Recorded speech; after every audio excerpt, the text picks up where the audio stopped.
Hello friends, कैसे हो sir? एकदम बढ़िया। चलो वेलकम टू जना सर क्लासेस। आज हम क्या पढ़ने वाले हैं? देखो आइसोमरिज्म का जो तुम्हारा दो वीडियो चला गया है, आज उसका थर्ड वीडियो है। आइए समझ में।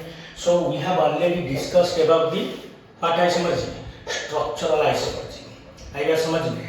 सो आज हम क्या पढ़ेंगे? देखो किसके बारे में? Geometrical isomerism. ये वेरी वेरी इंपॉर्टेंट है। What is geometrical isomers? What are the various properties of geometrical isomers? सब के बारे में हमको डिस्कस करना है, राइट? सो अभी देखो क्वेश्चन में पहला जो कॉन्सेप्ट आ रहा है बेटा, कौन सा मॉलिक्यूल, ध्यान से सुनना, कौन सा मॉलिक्यूल तुम्हारा जियोमेट्रिकल आइसोमरिज्म दिखाएगा? आएगा समझ में? जियोमेट्री मतलब बेटा तुम जानते हो तुम्हारा शेप, ओके? जियोमेट्री मतलब क्या है? शेप। सो देखो मैंने क्या लिखा है? The isomerism that arises due to, क्या लिखा है देखो, रेस्ट्रिक्टेड रोटेशन ऑफ एटम्स और groups about a what bond, double bond और a single bond in cyclic compound. आई बात समझ में? पूरा क्लियर? ओके बेटा, ठीक से देखो क्या मैंने लिखा है और एक बार पढ़ो क्या लिखा है। देखो मैं आइसोमरिज्म, जो आइसोमरिज्म में तुम्हारा फुल रोटेशन नहीं होगा, मतलब रेस्ट्रिक्शन। देखो फॉर एग्जाम्पल, देखो ये डबल बॉन्ड है, इधर एक कार्बन है, इधर एक कार्बन है। अगर हम इसको घुमाएंगे, अगर घुमाएंगे मतलब तुम जानते हो डबल बॉन्ड में क्या क्या बॉन्ड रहता है? एक तो सिग्मा बॉन्ड, एक तो पाई बॉन्ड रहता है। सो मेरा कहने का मतलब है अगर सिंगल बॉन्ड होता बेटा तो उसको हम पूरा घुमा लेते हैं, लेकिन जी although it is double bonded compound, so मतलब due to presence of a pi bond you can't rotate it fully, पूरा क्लियर? सो जिसको हम पूरा घुमा नहीं सकते हैं उसको क्या बोलेंगे? Restricted rotation, okay? सो देखो मेन जो उसका कंडीशन है, प्रेजेंस ऑफ डबल बॉन्ड और single bond in cyclic compound. अगर तुम्हारा ओपन चेन कंपाउंड बेटा होगा, ओपन चेन कंपाउंड अगर होगा, ओके, सो मतलब तेरे पास, तुम्हारे पास डबल बॉन्ड रहना चाहिए। अगर तुम्हारे पास क्लोज चेन कंपाउंड है, सो मतलब कैसा कंपाउंड रहना चाहिए? Single bonded compound, okay? पूरा क्लियर? एंड उस दोनों का स्ट्रक्चर, जो तुम्हारा मॉलिक्यूलर फॉर्मूला तुम्हारा सेम होना चाहिए, पूरा क्लियर? Structural formula clear? उसके बाद देखो मैंने क्या लिखा है? Condition of geometrical isomer. ये तुम्हारा जेई नीट का क्वेश्चन है, जेई नीट का क्वेश्चन है बेटा, okay? Which of the following, आजकल जो थ्योरी क्वेश्चन आता है बेटा तुम्हारा, उसी में तुमको पूछ देगा व्हिच ऑफ द फॉलोइंग, चार ठो ऑप्शन दे देगा, पूछेगा तुमको which of the following is not a correct condition for a compound to show which isomerism? Geometrical isomerism. आएगा समझ में? चलो देखो कंडीशन में मैंने क्या लिखा है? Presence of double bond, C C double bond, ध्यान में रखना, सी सी डबल बॉन्ड हो सकता है, नहीं तो सी एन डबल बॉन्ड हो सकता है, नहीं तो एन डबल बॉन्ड एन हो सकता है, ओके? और ये तीनों कंडीशन अच्छे से तुमको याद रहेगा। जो कार्बन कार्बन डबल बॉन्ड होगा तो तुम्हारा ज्योमेट्रिकल आइसोमरिज्म होगा, कार्बन नाइट्रोजन डबल बॉन्ड होगा तो ज्योमेट्रिकल आइसोमरिज्म हो सकता है, और नाइट्रोजन डबल बॉन्ड नाइट्रोजन होगा तो फिर भी तुम्हारा ज्योमेट्रिकल आइसोमरिज्म हो सकता है। और क्या हो सकता है? रिंग, अगर मेरे पास कोई रिंग, रिंग मतलब बेटा कौन सा कंपाउंड को इंडिकेट करता है? तुम्हारा साइक्लोअल्केन, ओके? पूरा इसके जैसा साइक्लोअल्केन। आएगा समझ में? उसके बाद देखो नोमेनक्लेचर करेंगे। देखो तुम्हारा जो ज्योमेट्रिकल आइसोमर है बेटा, ओके? सो ज्योमेट्रिकल आइसोमर तुम्हारा दो टाइप का होता है, पूरा क्लियर? एक तो होता है तुम्हारा सीस आइसोमर, एक तो होता है बेटा तुम्हारा क्या है? Trans isomer. सो अभी हमको समझना है कौन सा ज्योमेट्रिकल आइसोमर को सीस बोलेंगे, कौन सा ज्योमेट्रिकल आइसोमर को ट्रांस बोलेंगे, पूरा क्लियर? देखो the compound having same two groups on the same side of carbon carbon double bond. ध्यान से देखना बेटा, अगर तुम्हारा देखो बेटा, ठीक है? देखो अगर सपोज ये जो कंपाउंड स्ट्रक्चर मैंने लिखा किसका है? मालेइक एसिड। अगर समझ में, जहां पर तुम्हारा कार्बन, ध्यान से देखना, कार्बन कार्बन के अंदर एक तो डबल बॉन्ड है, डबल बॉन्ड है। देखो ये डबल बॉन्ड का इसको बोलेंगे एक्स साइड, इसको बोलेंगे एक्स साइड, ऐसे नहीं बेटा, ओके? कार्बन कार्बन ये हो गया एक्स साइड, ये हो गया और एक्स साइड। सो देखो यहाँ पर तुम्हारा COH ग्रुप, इधर भी मेरा COH ग्रुप, पूरा क्लियर? इधर भी मेरा है H, इधर भी H, एटलीस्ट दो तो ग्रुप बेटा याद रखो। तुम बोलोगे सर इसका जो चारों ग्रुप आप इधर सेम कर दिए, इधर भी सेम कर दिए, नो, मिनिमम अगर दो ठो एटम नहीं तो दो ठो ग्रुप अगर सेम रहा, आएगा समझ में? सो देखो COH है कार्बन कार्बन डबल बॉन्ड का एक साइड में है। ओके, सो अगर मैंने क्या लिखा है, अगर सेम ग्रुप बेटा सेम साइड में रहा उसको हम कौन सा आइसोमर बोलेंगे, सीस आइसोमर। पूरा क्लियर, आराम से। सेम क्वेश्चन को देखो मैं इधर घुमा दिया, देखो इधर COH है बेटा, इधर भी मेरा COH है, आई बात समझ में? ये भी COH है, ये भी COH है। देखो सेम ग्रुप रहा कि लेकिन कार्बन कार्बन डबल बॉन्ड का ऑपोजिट साइड में रहता है, आई बात समझ में? देखो इधर दोनों ग्रुप सेम साइड में, इधर दोनों ग्रुप ऑपोजिट साइड में। अगर सेम साइड में बेटा रहा उसको हम क्या बोलेंगे, सीस आइसोमर। अगर ऑपोजिट साइड में सेम ग्रुप रहा बेटा उसको हम क्या बोलेंगे, ट्रांस आइसोमर। आई बात समझ में? देखो इधर हम बोले थे मालिक एसिड, सेम मॉलिक्यूलर फार्मूला का देखो इधर क्या बोलेंगे, फ्यूमारिक एसिड। आई बात समझ में? पूरा क्लियर? ओके, सो मतलब ज्योमेट्रिकल आइसोमर हमारा मेनली दो टाइप का होता है बेटा, एक तो होता है तुम्हारा सीस आइसोमर, एक तो होता है तुम्हारा ट्रांस आइसोमर। पूरा क्लियर? ये तो हो गया हमारा स्ट्रेट चेन कंपाउंड बेटा, क्लियर? अभी देखो साइक्लिक कंपाउंड में देखो मैंने और क्या लिखा है, देखो double bond and plane of ring is called ring structure. देखो don't think that only geometrical isomers are existed in open chain compound, no, close chain compound में भी हो सकता है। देखो ये क्या है बेटा, ये मेरा हो गया साइक्लोहेक्सेन। ये क्या हो गया, साइक्लोहेक्सेन, जो रिंग का बात बोल रहा हूं मैं, ये जो रिंग है इसको क्या बोलेंगे, साइक्लोहेक्सेन। देखो इधर मैंने आपको बोल रखा है तुम्हारा जो बेसिक कॉन्सेप्ट ऑफ केमिस्ट्री में bond line notation. Bond line notation में आप प्रीवियस वीडियो देखो, आराम से कॉन्सेप्ट क्लियर होगा। बॉन्ड लाइन नोटेशन में मैंने आपको क्या बोला था, टर्मिनल, बेंडिंग एंड क्रॉसिंग। क्या बोला मैंने, टर्मिनल, बेंडिंग एंड क्रॉसिंग में हर जगह एक एक क्या रह गए, कार्बन। सो देखो इधर भी कार्बन है, कार्बन, ये हो गया, ये हो गया। पूरा क्लियर? तुम बोलोगे सर आप तो बोले कंडीशन में कार्बन कार्बन डबल बॉन्ड होगा, carbon nitrogen double bond, nitrogen nitrogen double bond, तो अभी जाके जब अरे बेटे मैं बोला ना तुमको, अगर स्ट्रेट चेन में होगा, ध्यान में रखना, अगर तुम्हारा स्ट्रेट चेन में होगा ये कंडीशन वैल्यू है। पूरा क्लियर? ये कंडीशन वैल्यू होगा। लेकिन अगर रिंग चेन कंपाउंड होगा बेटा, मतलब क्लोज चेन कंपाउंड होगा, सो डबल बॉन्ड रहने का कोई जरूरत नहीं है। देखो इधर में क्या लिखा, देखो ये हो गया मिथाइल ग्रुप, ये भी हो गया मेरा मिथाइल ग्रुप। आई बात समझ में? सो इसको मैं क्या बोला रे, सीस। देखो दोनों ग्रुप सेम साइड में है, ये भी हाइड्रोजन, ये भी बेटा हाइड्रोजन। पूरा क्लियर? तुम हाइड्रोजन को पकड़ो, नहीं तो मिथाइल ग्रुप को पकड़ो। इसको कौन सा ग्रुप बोलेंगे, मिथाइल। इसको हम क्या बोलेंगे, मिथाइल ग्रुप। सो दोनों मिथाइल ग्रुप बेटा कार्बन कार्बन ये दो देखो सेम साइड में, सेम प्लेन में है। पूरा क्लियर? बिकॉज इधर देखो जब ओपन चेन था हम सेम साइड बोल रहे थे, अगर ये क्लोज चेन कंपाउंड बेटा उसको हम बोलेंगे सेम प्लेन में। सो दोनों साइड में सेम रहा, सो इसको क्या बोलेंगे, सीस 1,4 डाइमिथाइल साइक्लोहेक्सेन। पूरा क्लियर? ओके, सो मतलब दो मिथाइल ग्रुप है, सो सीस फॉर्म में बिकॉज सेम साइड में। आई बात समझ में? सो ये जो मेन न्यूक्लियस का साइक्लोहेक्सेन, देखो उसी को हमने घुमा दिया, उल्टा कर दिया, इधर ले आया CH3, इधर भी एक तो CH3। सो मतलब देखो ये जो कार्बन है बेटा, ये दोनों कार्बन का ऑपोजिट साइड में हो गया, ऑपोजिट साइड में तुम्हारा मिथाइल ग्रुप दोनों हो गया। पूरा क्लियर? सो ये अगर सीस हुआ बेटा, इसको हम क्या बोलेंगे, ट्रांस।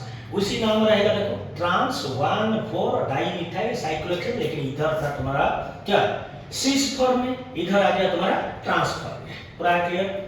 और ये जो सबसे इंपॉर्टेंट है बेटा, जो कि जेई में आता है तुम्हारा नीट के लिए तुम्हारा सी से ट्रांस चले, एंड जेई में जो आता है बेटा और दो तो नेम तुमको ऐड करना है, एक तो है सीन कंपाउंड, एक तो है एंटी कंपाउंड। क्या बोला है, cis compound and anti compound. So मतलब देखो अगर तुम्हारा स्ट्रेट चेन होगा, स्ट्रेट चेन कंपाउंड है, लेकिन देखो ये वाला मैंने लिखा, देखो लेकिन तुम्हारा मिनिमम मैंने क्या लिखा है, देखो if the compound, ये लाइन वेरी इंपॉर्टेंट है, if the compound contains, कौन सा एटम है, nitrogen atom, if the compound contains nitrogen atom at double bond, ध्यान में रखना बेटा, नाइट्रोजन एटम रहेगा एंड डबल बॉन्ड भी रहेगा, देन सीस आइसोमर को हम बोलेंगे syn compound, and trans isomer को बेटा हम क्या बोलेंगे, एंटी कंपाउंड, एंटी कंपाउंड। आएगा समझ में? देखो फॉर एग्जाम्पल अच्छे से समझो, पूरा क्लियर कट है, कुछ दिक्कत नहीं, कोई भी डाउट नहीं रहेगा, अच्छे से सुनो। देखो मैंने क्या बोला, अगर नाइट, ये स्पेशल कैसे बेटा, अगर नाइट्रोजन नाइट्रोजन के अंदर तुम्हारा डबल बॉन्ड है, उसके बाद देखो इधर ये जो पीएच मतलब कौन सा ग्रुप है बेटा, फिनाइल। कौन सा ग्रुप है, फिनाइल। सो देखो इधर फिनाइल ग्रुप है, इधर भी फिनाइल ग्रुप है। है बात समझ में, पूरा क्लियर।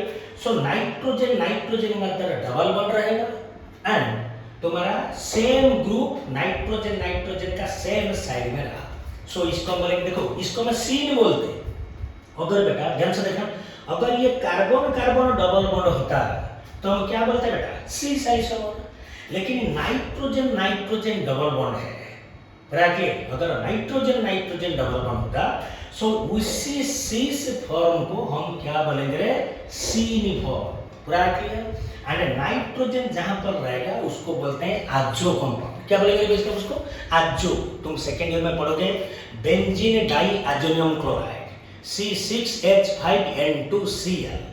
जहां पर तुम्हारा नाइट्रोजन लगेगा बेटा उसको हम बोलेंगे आजो कंपाउंड। इसलिए मैंने बोला उसको, देखो फिनाइल सेम साइड में एंड उसको बोला सीस के जगह सीन बोल एंड आजो बेंजीन। पूरा क्लियर, आराम से। उसी कंपाउंड को देखो घुमा दिया मैंने, देखो इधर फिनाइल है, ऑपोजिट एंड में भी फिनाइल है। ये समझ में। सो देखो यहाँ पर भी तुम्हारा क्या है, नाइट्रोजन नाइट्रोजन डबल बॉन्ड है एंड दोनों फिनाइल ऑपोजिट साइड है। सो सीस के लिए इधर हम लिखे सीन फॉर्म में, इधर तुम्हारा ट्रांस है, सो क्या लिखा मैं बेटा, एंटी आजोबेंजीन। सो मतलब मैं कहना चाहता हूं, अगर कार्बन कार्बन डबल बॉन्ड में तुम्हारा सीस फॉर्म आया, नाइट्रोजन नाइट्रोजन डबल बॉन्ड में उसी फॉर्म को हम क्या बोलेंगे, सीन फॉर्म। एंड जो तुम्हारा कार्बन कार्बन में ट्रांसफॉर्म में है, नाइट्रोजन नाइट्रोजन डबल बॉन्ड में अगर आएगा तो उसको क्या बोलेगा, anti. So indirectly cis similar to syn and trans similar to anti. पूरा कंसेप्ट क्लियर। चलो उसके बाद चलेंगे प्रॉपर्टीज। ये प्रॉपर्टी जो होता है बेटा तुम्हारे एनसीईआरटी में, देखो ये प्रॉपर्टी तुम्हारा इंपॉर्टेंट है, ये इंपॉर्टेंट है बेटा एंट्रांस के लिए। आइए समझ में, तुमको 4 ठो कंपाउंड दे देगा बेटा, ज्योमेट्रिकल आइसोमर दे देगा, तुमको बोलेगा which of the following compound having maximum boiling point, maximum dipole moment, नहीं तो क्या बोलेगा, मैक्सिमम मेल्टिंग पॉइंट और हाईएस्ट मेल्टिंग पॉइंट। पूरा क्लियर। रूल जानोगे तो आराम से कर दोगे, रूल नहीं जानोगे तो नेगेटिव मार्क हो जाएगा। देखो मैंने क्या लिखा, cis isomer are higher boiling point, higher refractive index but lower density than their trans counterpart। मतलब मैं क्या बोला, cis isomer having higher boiling point। पूरा क्लियर, ओके। cis फॉर्म तुम्हारा हायर बॉइलिंग पॉइंट देखेगा एंड हायर रिफ्रैक्टिव इंडेक्स, मतलब तुम जानते हो रिफ्रैक्टिव इंडेक्स तुम्हारा ऑप्टिक्स रिलेटेड है, रिफ्रैक्शन फॉर्म में आएगा। ओके। सो मतलब जो रिफ्रैक्टिव इंडेक्स 12th क्लास में हम पढ़ेंगे, जिसको हम बोलेंगे C/V, C open V। Okay. Mu is equal to C/V। C मतलब velocity of light, V is equal to velocity of light in any medium. पूरा क्लियर, हम 12th तक पढ़ेंगे, अभी तुमको बस याद रखना है बेटा। सो सी से फॉर्म, तुमको अगर ये पार्ट समझ में आ गया तो प्रॉपर्टी तुमको समझने में बिल्कुल भी दिक्कत नहीं होगा। पूरा क्लियर। सो सीस फॉर्म का तुम्हारा बॉइलिंग पॉइंट मैक्स हायर रहेगा and higher refractive index, but क्या लिखा है, लोअर डेंसिटी। तुमको बस क्या करना है, चारों स्ट्रक्चर से तुमको चूज कर देना है कौन सा सीस आइसोमर है, कौन सा ट्रांस आइसोमर है। उसके बाद तुमको आराम से रूल डालो, सीस फॉर्म हुआ तो उसका हायर बॉइलिंग पॉइंट आएगा। पूरा क्लियर, ओके। एंड ये जो रूल मैंने लिखा, ये रूल तुम्हारा याद रखना, ये नया रूल है बेटा, अवेयर्स स्किटा रूल। क्या बोला मैं, अवेयर्स स्किटा रूल। ओके, ये तुम्हारा जे में आता है। ओके, चलो उसके बाद देखो क्या लिखा है सेकंड पॉइंट में, प्रॉपर्टी का symmetric trans isomer have zero dipole moment. Symmetric trans isomer have zero dipole moment while unsymmetric trans isomer do not have zero dipole moment। Dipole मतलब तुम जानते हो दो ठो पोल जहां पर रहेगा, positive pole and negative pole. देखो सीस फॉर्म में क्या होगा, देखो ये मैंने लिखा किसके लिए, ट्रांस के लिए, लेकिन याद रखना हमेशा सीस फॉर्म में तुम्हारा यहां से देखो, यहीं पर मैं लिख देता हूं थोड़ा। ओके, सो सपोज ये हो गया ए, ये हो गया ए, मतलब ये सीस फॉर्म हो गया। पूरा क्लियर। देखो डाइपोल मोमेंट का बेटा सिंबल है म्यू, ग्रीक लेटर क्या है म्यू। आई बात समझ में? सो सीस फॉर्म में दोनों एटम और ग्रुप बेटा सेम साइड में रहते हैं, पूरा क्लियर? सो जहां पर तुम्हारा सेम फॉर्म में रहेंगे because dipole moment is a vector quantity. क्या बोला मैं? डाइपोल फिजिक्स में हम पढ़ेंगे, डाइपोल में axial point and equatorial point में डाइपोल मोमेंट तुम्हारा वेक्टर क्वांटिटी होता है। देखो ये जो दोनों ग्रुप और एटम है बेटा ये सेम साइड में है, मतलब तुमको इसका रिजल्टेंट निकालना है। आई बात समझ में? पूरा क्लियर? सो रिजल्टेंट निकालने का मतलब कौन सा? देखो मैंने क्या बोला आपको, dipole moment is a vector quantity, पूरा क्लियर? सो दोनों का डाइपोल मोमेंट का रिजल्टेंट कैसे निकालोगे बोलो? वेक्टर चैप्टर देखो, by using the parallelogram law of vector addition, पूरा क्लियर? सपोज ये एंगल हो गया तुम्हारा फाई, सो उसका जो नेट म्यू होगा क्या लिखेंगे? μ1 square plus μ2 square plus 2 μ1 μ2 cos theta का रूट ओवर। आएगा समझ में बेटा? ये कौन सा के लिए मैंने लिखा है? सीस आइसोमर के लिए। याद रखना बेटा, सीस आइसोमर में डाइपोल मोमेंट कभी भी जीरो नहीं होता है। क्यों नहीं होता है? रटने का नहीं, मैंने आपको बोला दोनों डाइपोल मोमेंट सेम साइड में एक एंगल करके रहेंगे, सो उसको हमको क्या निकालना है? Resultant dipole moment. लेकिन ये तो गया सीस का बारे में, लेकिन इधर क्या लिखा था? Symmetric trans isomer. सिमेट्री मतलब बेटा क्या है? सेम। सिमेट्री मतलब सेम। सिमेट्रिक ट्रांस आइसोमर का क्या रहता है? Zero dipole moment. क्या रहता है? Zero dipole moment. भाई अनसिमेट्रिक ट्रांस आइसोमर का डाइपोल मोमेंट जीरो नहीं होता है। सिमेट्री मतलब देखो दोनों साइड में बेटा, ऑपोजिट साइड में, दोनों का ऑपोजिट साइड में बेटा कार्बन कार्बन डबल बॉन्ड का अगर सेम ग्रुप लगा नहीं तो सेम एटम लगा, सो जीरो क्यों होगा? देखो जो सिमेट्री होता है, ओके, सो उनका दोनों साइड में सेम ग्रुप होता है, मतलब दोनों का डाइपोल मोमेंट बेटा इक्वल इन मैग्नीट्यूड हो जाएगा एंड ऑपोजिट इन डायरेक्शन हो जाएगा। इक्वल मैग्नीट्यूड ऑपोजिट क्या? डायरेक्शन। सो अगर सेम मैग्नीट्यूड ऑपोजिट डायरेक्शन हो गया बेटा, dipole moment is a vector, so दोनों क्या हो जाएंगे? कैंसिल हो जाएंगे। आएगा समझ में? अगर कैंसिल हो गया बेटा, सो उसका डाइपोल मोमेंट कितना आ जाएगा? जीरो। आएगा समझ में? लेकिन अगर अनसिमेट्रिक तुम्हारा ट्रांस आइसोमर होगा, सो उसका डाइपोल मोमेंट जीरो नहीं होगा, उसका एक डाइपोल मोमेंट डेफिनाइट रहेगा एंड उसी डाइपोल मोमेंट को हम अगर वेक्टर फॉर्म में आया by using the parallelogram law of vector addition, physics vector chapter vector addition, you can find out the net dipole moment. तुमको बस देखना है बेटा ट्रांस आइसोमर, मैंने आपको बोल रखा सीस आइसोमर में कभी डाइपोल मोमेंट जीरो नहीं होता है, trans and symmetric trans isomer में तुम्हारा डाइपोल मोमेंट जीरो होता है, बट अनसिमेट्रिक डाइपोल मोमेंट में, अनसिमेट्रिक ट्रांस आइसोमर में तुम्हारा डाइपोल मोमेंट जीरो नहीं होता, पूरा क्लियर? उसके बाद ये तो गया हमारा बॉइलिंग पॉइंट एंड तुम्हारा डाइपोल मोमेंट। सेकंड वाला है, देखो अगर तुमको ये क्वेश्चन आएगा between cis isomer, any cis isomer and trans isomer में मेल्टिंग पॉइंट किसका ज्यादा रहेगा, पूरा क्लियर? तो तुम गेस करके मुझे बताओ मेल्टिंग पॉइंट। ये तो गया बेटा देखो सीस आइसोमर का बॉइलिंग पॉइंट ज्यादा है, हायर बॉइलिंग पॉइंट, हाई बात समझ में? Higher boiling point. लेकिन तुम्हारा अगर ये तुम्हारा मेल्टिंग पॉइंट अगर दे दिया बेटा, मेल्टिंग पॉइंट किसका ज्यादा होगा, पूरा क्लियर? देखो क्या लिखा है? ट्रांस आइसोमर का हमेशा याद रखना बेटा, ट्रांस आइसोमर का मेल्टिंग पॉइंट सीस आइसोमर से हमेशा ज्यादा होता है।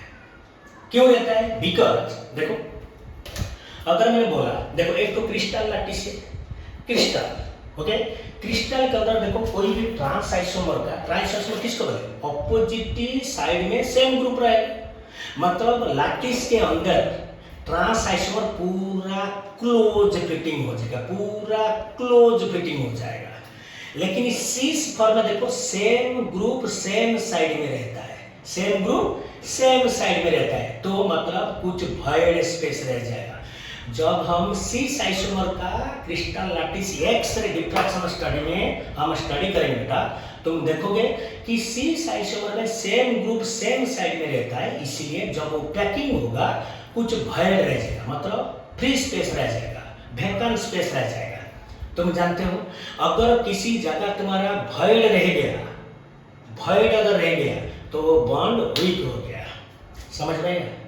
तो सीस फॉर्म में बेटा तुम्हारा वॉइड रहेगा, इसलिए कम टेम्परेचर में उसका बॉन्ड ब्रेक डाउन हो जाएगा एंड उसका मेल्टिंग पॉइंट कम होता है। लेकिन इन केस ऑफ ट्रांस में क्या होगा, मैंने क्या बोला, ऑपोजिटिव ग्रुप ऑपोजिट साइड में सेम ग्रुप रहता है, सो मतलब पूरा क्लोज पैकिंग हो जाएगा। सो अगर क्लोज पैकिंग हो गया सो मतलब तुम्हारा बॉन्ड टाइट हो गया, सो हायर टेम्परेचर देने से बॉन्ड ब्रेक होगा। इसीलिए तुम्हारा ट्रांस आइसोमर का मेल्टिंग पॉइंट सिस आइसोमर से बेटा ज्यादा होता है। आएगा समझ में। उसके बाद देखो नेक्स्ट रूल क्या है, if the compound has polar groups. Polar group मतलब तुम जानते हो बेटा वाटर लविंग। पोलर ग्रुप मतलब water loving. If the compound has polar groups, cis isomer is more soluble in water. Cis isomer is more soluble in water. ध्यान में रखना, cis isomer होगा एंड पोलर ग्रुप लगेगा तो water में वो ज्यादा सॉल्युबल होगा।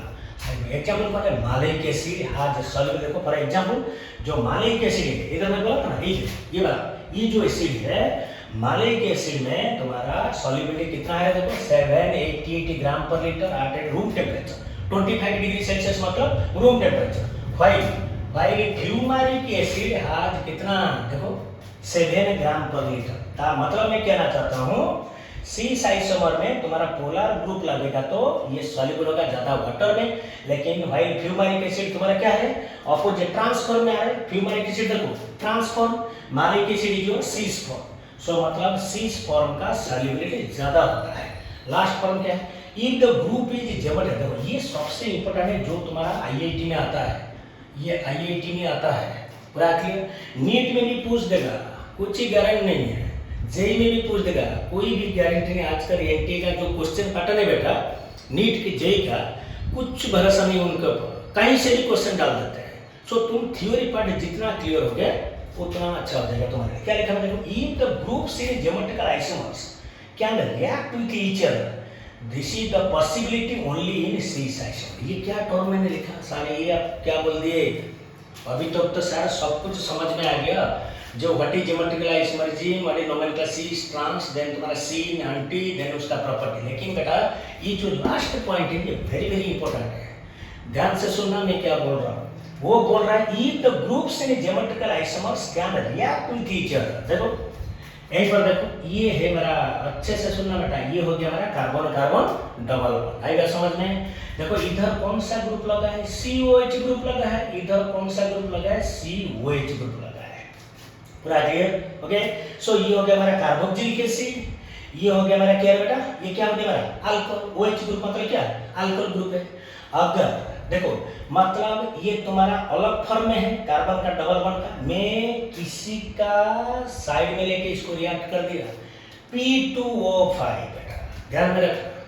ये जो मालिक एसिड मैंने लिया, ये जो मालिक एसिड मैंने लिया, ओके पूरा क्लियर सर, ये C double bond, sorry double bond OH, पूरा क्लियर, ओके। ये जो मालिक एसिड है देखो मैंने यहाँ पर क्या दिया है P2O5, फास्फोरस, उसको बोलते हैं फास्फोरस पेंटोक्साइड। पूरा क्लियर। सो फास्फोरस पेंटोक्साइड बेटा ध्यान में रखना, it is which type of reagent, it is a dehydrating agent. ध्यान में रखना, एक तो P2O5 नहीं तो और क्या तुम डाल सकते हो, Al2O3 एल्यूमिनियम ऑक्साइड। पूरा क्लियर। सो फास्फोरस पेंटोक्साइड और एल्यूमिनियम ऑक्साइड देने से देखो ये जो मालिक एसिड है, देखो इधर एक तो तुम्हारा हाइड्रोजन है, डोंट कंफ्यूज, देखो दो तो हाइड्रोजन, दो तो COH कार्बोक्सिलिक। पूरा क्लियर। सो ये जो मालिक एसिड है, ये जो मालिक एसिड है अगर मैं P2O5 नहीं तो Al2O3 फॉर्म में मैंने दे दिया, सो ये जो दोनों जो रिएजेंट है बेटा, ये आपका क्या करेगा, मीडियम से इनको कौन सा रिएजेंट बोला मैं, डिहाइड्रेटिंग एजेंट। देखो हाइड्रेशन मतलब तुम्हारा मीडियम में वाटर आना, मतलब वाटर ऐड होने से उसको हम क्या बोलेंगे, हाइड्रेशन प्रोसेस। अगर कहीं से भी वाटर तुम्हारा निकल जाए तो उसको क्या बोलेंगे हम, डिहाइड्रेशन प्रोसेस। सो देखो यहाँ से अगर मैंने एक तो वाटर निकाल दिया, क्या निकाल दिया मैंने, वाटर। क्यों निकाला, बिकॉज क्यों निकाला है, because due to presence of the dehydrating agent. आएगा समझ में। सो वाटर जब निकल गया, देखो यहाँ से तुम OH इधर H निकालो, नहीं तो यहाँ से OH लेने से यहाँ से H वाटर चला गया। सो ये बॉन्डेड क्या हो गया, देखिए पहले ओपन चेन है, ध्यान से देखना बेटा, पहले ओपन चेन है एंड कौन सा फॉर्म में है बेटा, सिस फॉर्म में। क्यों रे? कार्बन कार्बन डबल बॉन्ड का सेम साइड देखो, इधर COH है, इधर भी COH है। आई बात समझ में? सो दोनों COH ग्रुप से एक तो वाटर मॉलिक्यूल लगाने से वाटर मॉलिक्यूल तुम्हारा जब निकल जाएगा बेटा, सो ओपन चेन कंपाउंड किस में कन्वर्ट हो गया बेटा? साइक्लिक फॉर्म में आ गया। पूरा क्लियर? सो था मेरे पास क्या है? मालेइक एसिड। तुम जानते हो दो ठो कार्बोक्सिलिक एसिड ग्रुप से अगर मैंने एक ठो वाटर निकाल दूंगा, सो कौन सा फॉर्म में कन्वर्ट हो जाएगा? अनहाइड्राइड, जो कि तुम्हारा एसिड का एक ठो डेरिवेटिव होता है, जो मैंने आपको IPAC में बताया है। Acid chloride, acid amide, acid anhydride. Okay, so ये हो गया मालेइक एसिड, ये हो जाएगा आपका मालेइक अनहाइड्राइड। तुमको एग्जाम में कैसे पूछेगा जानते हो? देखो ये जो क्वेश्चन मैंने बोला आपको, इट इज ओनली पॉसिबल बेटा इन केस ऑफ कौन सा आइसोमर? सीस आइसोमर में ओनली पॉसिबल होगा। अगर तुम बोलोगे सर ट्रांस होगा तो, अरे ट्रांस होगा तो ये ग्रुप दोनों जो पास पास हैं, अभी डिस्टेंस उसका बढ़ जाएगा, डिस्टेंस उसका बढ़ जाएगा। ओके, सो वाटर जाने में उनको दिक्कत होगा। पूरा क्लियर? लेकिन सीस फॉर्म में आसपास है, इसलिए जल्दी तुम्हारा वाटर चला जाएगा and open chain compound converted into the cyclic compound, जिसको हम क्या बोल रहे हैं? मालेइक अनहाइड्राइड। आई बात समझ में? ओके, देखो ये भी एक तो क्वेश्चन है। देखो यहाँ पर देखो सेम को मैंने लिखा है, देखो ऑपोजिट साइड मतलब ये कौन सा फॉर्म आ गया है? ट्रांसफॉर्म। देखो इधर COH है, इधर भी COH है, मतलब ये कौन सा एसिड है बेटा? Fumaric acid. देखो उसी फ्यूमेरिक एसिड को मैं P2O5 दिया, लेकिन क्या हुआ? देखो नो रिएक्शन। मतलब देखो ये जो COH ग्रुप है एंड ये जो CH ग्रुप है बेटा, इन दोनों के बीच डिस्टेंस ज्यादा है। पूरा क्लियर? सो वाटर नहीं जा पाएगा, सो मतलब नो रिएक्शन। सो ये वेरी वेरी इंपॉर्टेंट है बेटा। ओके, जो तुम्हारा JEE एडवांस में पूछता है। सो सीस आइसोमर में तुम्हारा साइक्लिक फॉर्म आ सकता है, लेकिन ट्रांस आइसोमर में नो रिएक्शन। पूरा क्लियर? आराम से। सो आज हम क्या क्या पढ़े? देखो ज्योमेट्रिकल आइसोमर्स एंड उसका प्रॉपर्टीज एंड कुछ special conditions. Okay, next video आज के लिए बस इतना ही। टुमारो नेक्स्ट वीडियो में हम आपको दे देंगे, अगर अभी तक देखो जितना भी मैंने पढ़ाया आपको, कार्बन कार्बन के बीच कितना डबल बॉन्ड था? एक तो डबल बॉन्ड। अगर तुम्हारा कोई भी कार्बन चेन में मोर देन 1 डबल बॉन्ड रहेगा, कोई भी कार्बन चेन में मोर देन 1 डबल बॉन्ड रहेगा, तो नंबर ऑफ ज्योमेट्रिकल आइसोमर कितना आएगा? पूरा क्लियर? सिमेट्रिक फॉर्म रहेगा, अनसिमेट्रिक फॉर्म रहेगा, और नंबर होगा तो क्या होगा, और इवन नंबर का डबल बॉन्ड होगा तो क्या होगा? मतलब कोई भी कार्बन चेन में 3 ठो अगर डबल बॉन्ड रहा, 4 ठो डबल बॉन्ड रहा, तुम्हारा ज्योमेट्रिकल आइसोमर सेम नहीं होगा।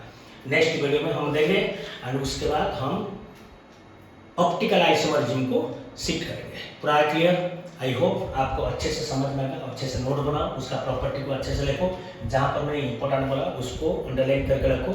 ये रूल को आराम से देखना, ऑलवेज थीटा रूल आराम से। सो आज के लिए बस इतना ही। चलो ऑल द बेस्ट।